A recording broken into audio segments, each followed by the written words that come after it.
Ésaïe 2. Voici le message que Dieu a révélé à Ésaïe, fils d'Amo, au sujet de Juda et de Jérusalem.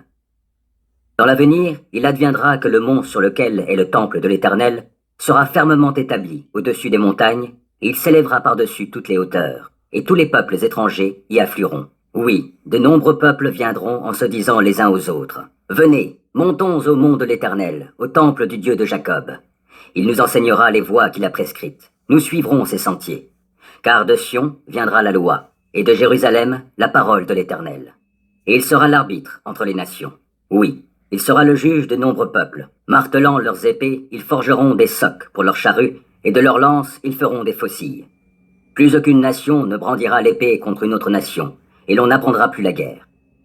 Descendants de Jacob, venez donc et marchons à la lumière de l'Éternel. Tu as abandonné ton peuple, la communauté de Jacob, car il est envahi par les superstitions qui viennent de l'Orient. Les devins y pullulent, autant qu'en Philistie. On pactise avec l'étranger.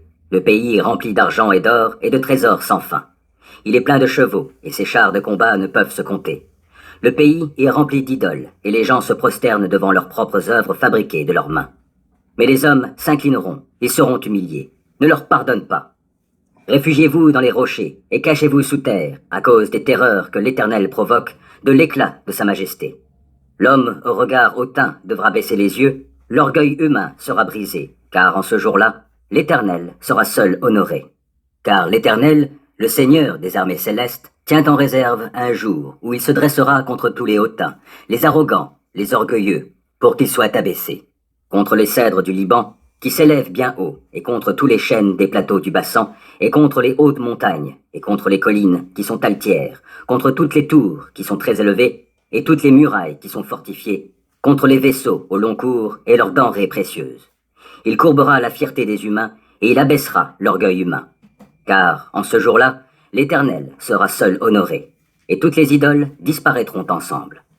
On se réfugiera dans les cavernes des rochers et dans les antres de la terre, à cause des terreurs que l'Éternel provoque de l'éclat de sa majesté, quand il se lèvera pour terrifier la terre.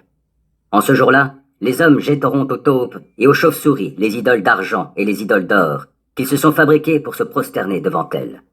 Ils se réfugieront dans les cavernes et dans les fentes des rochers à cause des terreurs que l'Éternel provoque de l'éclat de sa majesté, quand il se lèvera pour terrifier la terre. C'est pourquoi, cessez donc de vous confier en l'homme dont la vie ne tient qu'à un souffle, car quelle est sa valeur ?